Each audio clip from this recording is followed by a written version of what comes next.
이번 시간에는 저번에 배웠던 선형회귀에 대해서 다시 한번 이야기를 해보고 다별량 선형회귀가 무엇인지 살펴보겠습니다.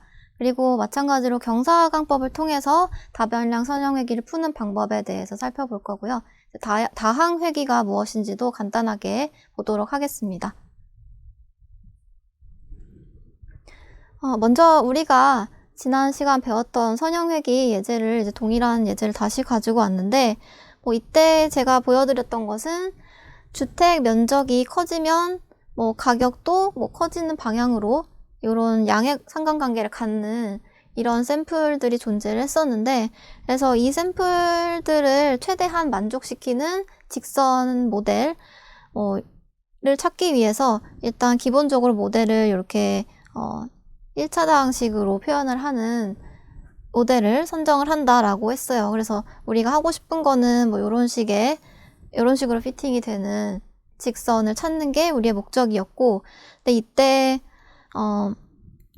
이 X축이 주택 면적이고 그다음 Y축이 가격이었죠. 그래서 지금 여기서는 이 문제가 새로운 주택 면적이 들어왔을 때 적절한 가격이 무엇인지를 예측할 수 있는 그런 모델을 구성하는 게 목적이기 때문에 지금 요게 이제 인풋이고 요게 아웃풋이라고 생각을 할 수가 있겠고요. 그래서 이 아웃풋을 내기 위해서는 이 인풋 X값에다가 어떤 파라미터들 곱하고 더하고 해서 Y값이 나온다, 이렇게 생각을 하는 이런 관계를 가정하는 모델이라고 생각하시면 됩니다. 그리고 이제 여기 샘플 개수가 n으로 지금 표현이 되어 있고요.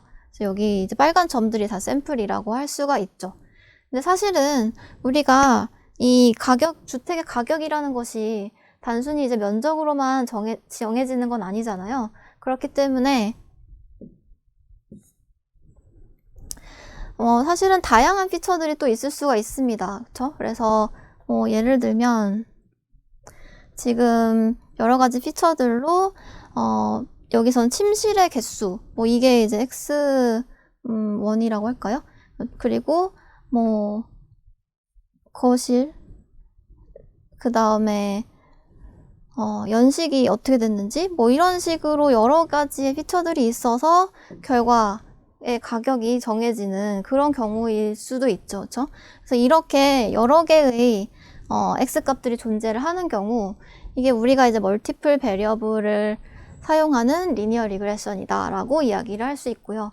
요거를 이게 다르게 표현을 하면 다변량 선형회귀 라고 우리가 이제 얘기를 하게 되고요. 그 다음에 이제 머신러닝에서 사용하는 용어로 얘기하자면 이 X들이 전부 다 피처들이죠. 인풋 피처들 이라고 할 수가 있겠습니다. 그래서 이렇게 주택 가격을 예측하기 위한 다양한 피처들이 있는데, 지금 여기 하나 더 있었네요. 사이즈 X0까지 해서 이 전체적인 주택의 면적까지 해서 이렇게 4개의 피처를 갖고 그것으로부터 Y가 정해지는 경우, 이렇게 생각을 할 수가 있겠죠. 이런 경우는 우리가 이 Y의 어떤 수식을 정할 때 어떻게 할 수 있을까요? 세타0 X0,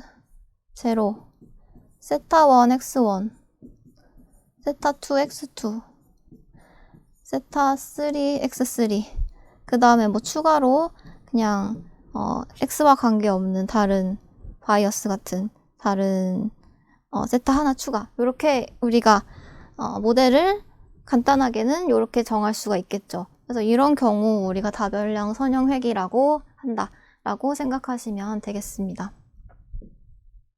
X 앞에 각각의 파라미터들이 들어있는 건데, 여기 제가 이제 어떤 식으로 다르게 표현을 했냐 하면, 지금 이 4개의 피처를 그냥 X1부터 시작한다고 생각을 하고, 그러면은 각각 X1부터 X4 앞에 이렇게 세타들이 붙어있는 형태일 거고, 그 다음에 우리가 이 X랑 관계없는 다른 세타를 하나 플러스 해서 전체 식을 완성하게 되는데, 근데 이제 여기에 이 X0가 무조건 1인 이런 세타를 대입하는 것과 사실 동일하죠. 이렇게 표현을 합니다. 왜냐면 이제 선형회귀에서는 어찌됐건 이 행렬 곱을 주로 사용을 하기 때문에 여기가 이제 비어 있으면 행렬 곱을 하기가 좀 애매해지기 때문에 여기에 x0가 있긴 있대 항상 1이라는 값을 가진다라고 가정하고 이렇게 모델을 구성할 수가 있겠습니다. 그래서 여기서 이제 봤을 때 요 나머지는 동일하죠. 지금 트레이닝 셋의 샘플 개수가 여기 이렇게 몇 개인지가 이제 n일 거고요. 그 다음에 여기 이 피처의 개수 요게 이제 m개가 되는데 그거를 요렇게 두 개를 같이 표현을 할 수가 있죠. 이제 xji라고 하면 i번째 샘플의 j번째 피처의 값이다 라고 이제 표현을 할 수가 있겠습니다. 예를 들어서 x2 1 이렇게 썼다라고 한다면 두 번째 샘플 아니군요. 위에 있는 거 첫 번째 샘플의 두 번째 피처의 값이다 라고 할 수 있으니까 요렇게 표현을 할 수 있겠죠. 여기 요 값이 되는 식으로 얘기를 할 수 있을 거고요. 그래서 우리가 조금 더 이거를 제너럴라이즈 하면, 일반화를 하면 전체 피처가 총 m개 우리가 있는 경우에 모델을 세우면 이런 식으로 구성이 될 거고, 마찬가지로 맨 앞에 있는 x0는 항상 0이라고 생각을 했을 때 이런 모델을 만들 수가 있습니다. 근데 이거를 이제 행렬과 벡터로 표현을 많이 한다고 했는데, 그거를 제가 이제 가지고 왔는데 어떻게 주로 표현을 하냐면, 어찌됐든 요 x들만 모아가지고 요렇게 하나의 벡터로 표현을 할 수가 있죠. 보통 벡터는 열 벡터로 표현하는 거, 이렇게 세로로 열 벡터로 표현하는 것이 일반적이기 때문에 여기서도 그렇게 지금 표현이 되어 있고요. 그 다음에 이제 x0까지 포함을 하도록 되어 있어서 총 m 플러스 1개의 실수값을 가지는 벡터로 구성이 되어 있죠. 그 다음에 그 각각의 그 앞에 이제 곱해지는 세타들도 마찬가지로 이렇게 세타들, 세타 0부터 세타 m까지의 벡터로 표현을 할 수가 있습니다. 그래서 이제 여기서 좀 명확하게 표현이 안 된 것 같지만, 지금 보통 벡터 같은 경우는 여기 이 베리어블 변수를 표현을 할 때 이탈릭체가 아닌 일반적인 글씨체인데 볼드로 되어 있는 경우는 보통 벡터를 표현을 한다고 생각하시면 돼요. 그래서 이렇게 x랑 세타가 이렇게 볼드체로 표현되어 있는 경우에는 이제 벡터를 나타낸다. 그래서 지금 여기도 제가 써놨죠. 요 세타랑 요 x는 벡터다. 그리고 요 fx는 그래서 요렇게 우리가 가짜 x0를 넣어서 표현을 하면 편리한 점이 뭐냐면 요렇게 간단하게 fx를 다시 표현할 수 있습니다. 이 fx는 지금 보면 세타와 x들의 곱들의 합으로 되어 있죠. 그쵸? 그래서 그거를 얘네 두 벡터의 어떻게 보면 내적이라고도 할 수 있을 텐데, 요 열 벡터를 트랜스포즈 하면 요렇게 되잖아요. 그쵸? 세타 0, 세타 1부터 세타 m까지 가로로 된 벡터로 표현을 할 수 있죠. 그 다음에 요 x는 그대로 이렇게 세로로 이렇게 된다고 볼 수가 있는데, 요거를 계산하면 우리가 요렇게 계산을 하니까 얘랑 얘랑 곱한 거 플러스 얘랑 얘랑 곱한 거 이렇게 쭉 계산이 되죠. 그래서 요런 식이 만들어지는데, 그래서 이 식을 이렇게 세타와 x의 벡터로 다르게 표현을 하면 간단하게 표현할 수 있다라는 거고요. 그 다음에 이제 목적 함수가 2분의 1 MS인 경우 우리가 최소 오차를 이제 계산을 할 텐데, 제곱 오차를 계산을 하는데, 이제 거기에다가 2분의 1을 붙이는 이유는 그 미분을 했을 때 2분의 1과 2가 이제 서로 같이 이제 없어지도록 하는 역할을 한다라고 얘기를 했었죠. 그래서 그거를 조금 보여드리려고 하는데, 지금 그래서 여기서는 목적 함수를 이렇게 정의했다라고 생각할 수 있습니다. 그래서 MSE에다가 앞에 2분의 1을 곱한 거 이렇게 정의를 했다고 생각을 하면, 지금 우리가 경사강법에서 해야 되는 일은 이 세타를 업데이트 하는 거잖아요. 근데 이제 세타가 여러 개다 보니까 세타를 세타가 만약에 이렇게 여러 개가 들어있는 목적 함수로 지금 구성이 되어 있는데, 그래서 요거를 각각의 세타에 대해서 편미분을 해서 그 세타를 업데이트 할 때 사용을 한다라고 이야기를 했었죠. 물론 요 사이에 또 학습률이 같이 붙어 있고요. 그래서 요 식도 제가 이전에 보여드렸었는데, 저번에는 우리가 굉장히 간단한, 어떤 식이었죠? 그때 이제 처음에 보여드린 거는, 요런 식이었던 걸로 기억을 하는데, 그게 지금 더 복잡해져서 이거를 이제 세타1 x, 세타0 x0, 세타1 x1, 세타 m, xm 이렇게 변형을 했기 때문에 이 매개 변수들을 다 한 번씩은 편미분을 해서 계산을 해서 업데이트를 해줘야 되는 거죠. 그래서 조금 귀찮지만 이걸 확장시켜서 수행을 하면 된다라고 얘기를 했습니다. 그래서 이전에 보여드렸던 요 작은 요 모델에 대해서 이제 했던 것처럼 그때 이제 제가 말씀드린 게 각각에 대해서 편미분을 해서 잠깐 이제 저장을 해놓은 다음에 그걸 한 번에 업데이트 한다라고 얘기했던 것처럼 우리가 얘네들에 대해서도 세타 0에서 세타 m까지 전부 다 이런 식으로 편미분을 진행해서 계산을 해보고 그걸 한 번에 다 업데이트를 하는 식으로 진행을 하면 된다라고 이야기를 할 수가 있습니다. 그래서 이제 매개 변수를 갱신할 때 우리가 지금 정해놓은 게 이제 목적 함수가 만약에 2분의 1 MS이다 라고 이야기를 한다면 이 2분의 1 MS를 다시 한번 써보자면 n 이렇게 있고 그 다음에 여기에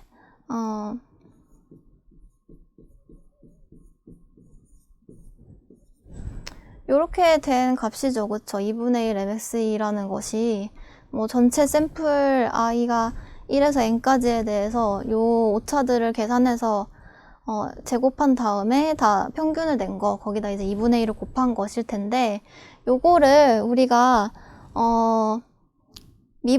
편미분을 해봐야 되죠. 그쵸? 근데 그 조금 기억을 되살려야 되는 게 뭐냐면 우리가 합성함수의 미분에 대해서 조금 다시 한번 생각을 해보려고 합니다. 그래서 우리 옛날에 배웠던 걸 기억하시는지 모르겠어요. 이런 식의 이것을 전체를 우리가 미분을 하려고 하면 어떻게 했었죠? 이제 f-gx 그 다음에 곱하기 요 안에 들어있는 함수가 미분된 것이 또 곱해진다. 요렇게 이제 합성함수의 미분을 계산했던 기억이 아마 조금은 나실 거예요. 근데 이제 그거를 여기에 적용해서 만약에 요 식을 미분한다라고 한다면 이 식이 사실은 우리가 요거를 만약에 세타 0에 대해서 미분을 한다 라고 생각을 해봅시다. 그러면 이것도 이제 요 안에 지금 세타로 구성되어 있는 식이 들어있는 합성함수라고 생각하실 수가 있어요. 그쵸? 그래서 여기 fx가 사실은 우리가 뭐였죠? 세타1 x1 세타0 x0 세타1 x1 세타2 x2 이렇게 쭉 되어 있는 요 식이었잖아요. 그쵸? 그래서 요게 안에 들어있는 상태의 어떤 합성함수인데 그거를 미분하려고 하면 일단 겉미분을 한번 하고 그 다음에 요 안에 들어있는 요 부분에 대해서 세타로 다시 한번 미분을 하는 식으로 진행을 하면 됩니다. 그래서 이거를 미분을 하면 일단 겉미분을 하면 요 전체 식에 대해서 제곱이 되어 있는 걸 미분한 거기 때문에 2가 앞으로 나오고 없어지고 해서 2분의 1 세타 요렇게 되고요. 2분의 1 앞에 나와서 없어졌기 때문에. 그리고 이 뒤에 추가적으로 붙는 게 요 안에 들어있는 식이 세타로 미분한 경우, 세타 제로로 미분한 경우를 붙여주면 됩니다. 근데 요 식에서 요 식을 세타 제로로 편미분을 한다라고 생각하면 나머지는 다 지워지죠. 세타 제로가 아예 없기 때문에. 그리고 요것만 남아서 뒤에 이제 x 제로 이렇게 붙게 됩니다. 그쵸? 그래서 이런 식으로 우리가 편미분을 진행하면 요렇게 나온다 라는 걸 알 수가 있어요. 그래서 그거를 지금 정리해서 써놓은 게 요 부분입니다. 그쵸? 요 부분을 이제 요렇게 적어 놓은 거죠. 이제 제곱이 없어졌고 앞으로 2가 나오면서 2분의 1하고 같이 없어졌고 그 다음에 어떤 특정한 세타로 세타 j로 편미분을 했을 때 뒤에 xj가 붙는다 라는 거 우리가 알 수가 있습니다. 그래서 요렇게 구성이 될 텐데 이게 이제 어떤 세타로 하든지 다 마찬가지죠. 그래서 쭉 이렇게 되는데 물론 여기 이제 세타 제로는 우리가 항상 1인 걸로 생각을 하기로 했기 때문에 뭐 이 경우에는 그냥 이게 1이니까 그냥 요렇게 조금 더 간단하게 된 식으로 다시 정리가 될 수도 있을 거고요. 나머지의 경우에는 이제 전부 다 요게 붙어 있는 x1이나 x2가 붙어 있는 요런 식으로 생각을 해볼 수가 있습니다. 그래서 각각의 세타 1에서부터 세타 0에서부터 세타 m까지를 쭉 다 업데이트를 하기 위해서는 요거를 한번 계산하고 요거 한번 계산하고 다 한 다음에 한 번에 업데이트하기 이렇게 진행을 한다라고 생각을 하시면 되고요.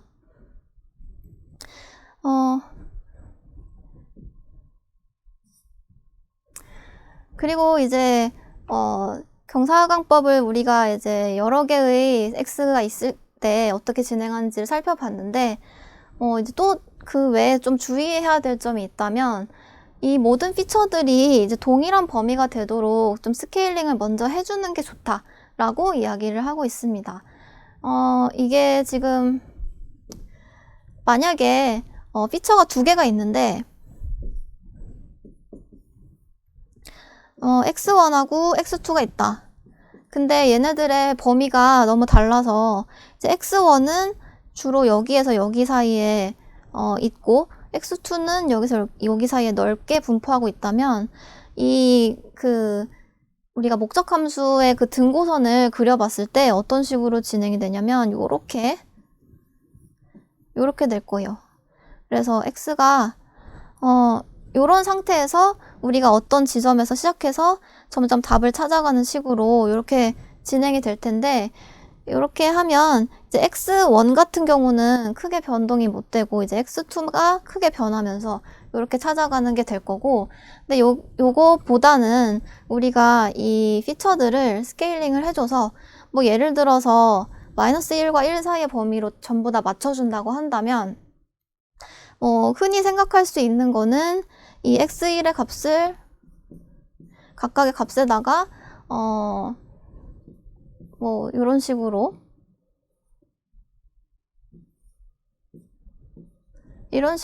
이제 표준화를 시켜주는 것이 가장 좀 단순한 방법이죠. 평균을 빼고 표준 편차로 나눠주는 식으로 계산을 할 수도 있고 그래서 어쨌든 이게 동일한 범위 내로 이게 지금 -1이라고 그냥 가정을 합시다. -1에서 1 사이로 동일하게 됐다고 가정하면 이제 요거를 목적함수의 등고선을 그려보면 좀 더 이렇게 동일한 모양으로 만들어지는 걸 볼 수 있고 이때 이제 여기서부터 조금씩 이 답을 향해서 찾아가는 식으로 이 피처가 아니라 이제 파라미터들을 업데이트를 해줄 수가 있겠죠. 그래서 이렇게 스케일링 해주는 것이 바람직하다라고 생각할 수 있겠습니다. 그리고 저번 시간에 우리가 이제 알파, 즉 러닝 레이트에 대해서 좀 살펴봤었는데 제가 이제 너무 작아도 안 되고 너무 커도 안 된다라고 이야기를 했는데 일반적으로는 보통 이제 0.001 정도로 시작을 하는 것으로 알고 있고요. 그 다음에 이제 이 이터레이션마다 지금 이터레이션이라는 게 그 하나의 파라미터가 한번 업데이트 되는 그 프로세스를 얘기를 하는데 업데이트가 될 때마다 이 J세타, 즉 여기 이제 코스트라고 표현이 되어 있는 목적 함수의 값이 감소를 하고 있는지를 확인을 해보고 이제 증가하는 경우 뭔가 문제가 있는 거죠. 왜냐면 우리가 이 목적 함수가 작아지는 방향으로 계속 가야 되는데 이게 이제 감소하고 감소하고 있지 않고 증가하는 경우라면 이런 경우일 수 있겠죠. 이제 목적 함수 학습률이 너무 커서 목적 함수가 오히려 커지는 방향으로 이 세타가 잘못 업데이트 되고 있는 경우일 수도 있겠죠. 그런 경우에는 뭐 알파를 줄여준다든지 하는 식으로 조정을 할 수 있을 겁니다. 근데 또 이제 너무 작게 하면 또 느리게 수렴하기 때문에 뭐 그것도 적절한 지점을 찾는 것이 중요할 텐데 뭐 일반적으로 정답은 없고요. 그래서 직접 해보면서 많이 찾아가는 경우가 대부분이고 뭐 우리가 그냥 간단하게는 이제 뭐 0.01, 뭐 0.001, 0.0001 뭐 이런 식으로 뭐 우리가 원하는 뭐 알파의 값들을 좀 정해놓고 각각을 한 번씩 해본다든지 뭐 이런 식으로도 진행을 할 수 있습니다.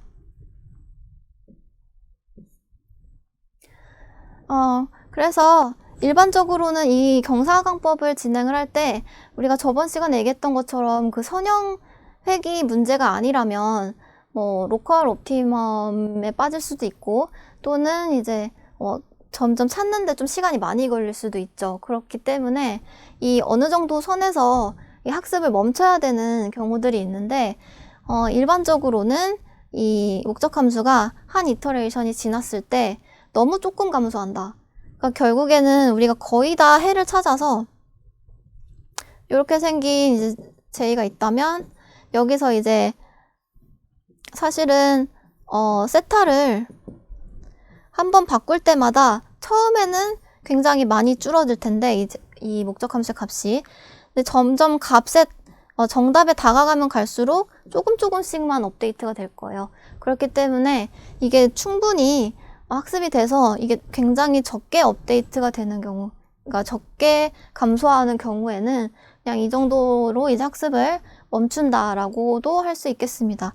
그래서 제가 저번에 이제 보여드렸던 배치 그레디언트 디센트 알고리즘의 이제 수도 코드인데 여기에서 이제 until 멈춤 조건이라고 되어 있는 것이 바로 이런 경우를 얘기를 합니다. 그래서 계속 이제 반복을 하는데 이게 이제 안 끝날 수 있기 때문에 꽤 시간이 오래 걸릴 수 있기 때문에 이게 계속 진행을 하다가 이런 어떤 특정한 멈춤 조건을 우리가 지정을 미리 해놓고 여기에 만족하는 경우에는 이제 멈추고 그때 마지막 최종적으로 우리가 찾았던 이 세타를 우리의 예측값으로 사용한다 라고 아웃풋을 최적회를 찾는 것으로 이제 마무리할 수 있겠죠.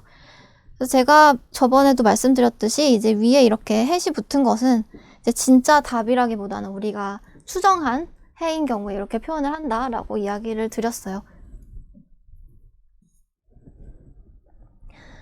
그리고 폴리노미얼 리그레션은 다항획이라고 해서 이제 리니어 리그레션이 좀 특수한 형태인데 사실은 저번 시간의 연습 문제 중에 제가 이제 이거 어떤 것이 선형회귀인가 이런 문제를 드렸었는데 그때도 잠깐 이제 봤던 것 중에 하나예요.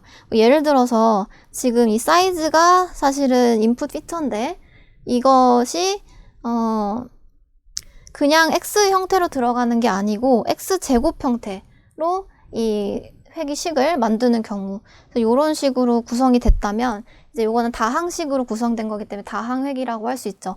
근데 우리가 이제 일반적으로는 리니어 리그레션이 아닐 거라고 생각하지만 사실은 이제 리니어 리그레션의 특수한 형태라고 생각하시면 되고 이거는 어떻게 생각하면 만약에 요런 데이터가 있으면 우리가 굳이 이 모델을 뭐 제곱 모델이라고 생각하지 않고 그냥 이 인풋을 넣어서 돌릴 때 인풋 대신 x 대신 x 제곱을 계산을 미리 해놓은 다음에 그거를 인풋으로 바로 집어 넣으면 되죠, 그렇죠? 그래서 그렇게 생각을 하면 사실은 거의 이제 선형회귀 우리가 생각하는 그냥 직선 모델과 유사하게 돌릴 수가 있다. 그래서 실제로 우리가 그 답을 찾을 때를 생각해 보면 이 세타 부분이 뭔가 선형 형태로 이루어져 있는지가 중요하지 이 x 자체가 제곱인지 뭐 세제곱인지 뭐 이런 것들이 선형 회귀인지 아닌지 영향을 주지 않는다고 얘기를 했습니다.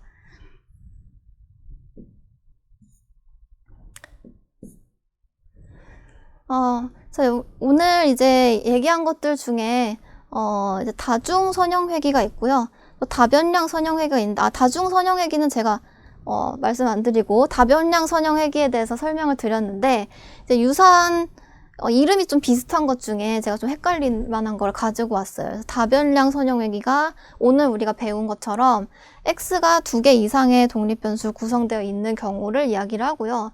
그 다음에 이제 다중 선형회귀라고 하면 멀티플 리니어 리그레션이라고 되어 있는데, 이 경우는 뭐냐면 x랑 y가 하나의 스칼라 값이 아닌 벡터 형태인 경우다 라고 생각할 수 있습니다. 이거는 결국에는 우리가 여러 개의 샘플을 가지고 있으면 결국에는 스칼라 값이 아니라 벡터 형태로 처음에 인풋을 집어넣게 되겠죠. 그렇죠? 그래서 우리의 어떤 데이터가 보통은 아까 전에 이제 보여드린 것처럼 이런 식으로 구성이 돼서 뭐 x1, x2, x3, 그 다음에 y가 있고, 그게 우리가 총 n개의 어떤 샘플들을 가지고 있는 식으로 되기 때문에 요게 이제 벡터 형태죠. 그렇죠? 그래서 그런 경우에는 다중선형회귀라고 이야기를 할 수가 있습니다. 그래서 이 두 가지가 조금 다른 용어, 비슷하게 생긴 용어지만 다르다는 것을 이제 설명을 드리려고 이제 연습 문제 가지고 왔고요. 그래서 이번 시간에 내용을 좀 서머리를 해보자면, 다변량 선형회귀라고 하는 것은 이 종속변수 y에 대해서 2개 이상의 독립변수인 x가 존재하는 경우이고, 다중선형회귀와는 개념적으로 다른 것이다 라고 이야기를 할 수 있겠고요. 그 다음에 다변량 선형회귀도 역시 경사각법이나 뭐 최소제곱법을 통해서 구할 수가 있다.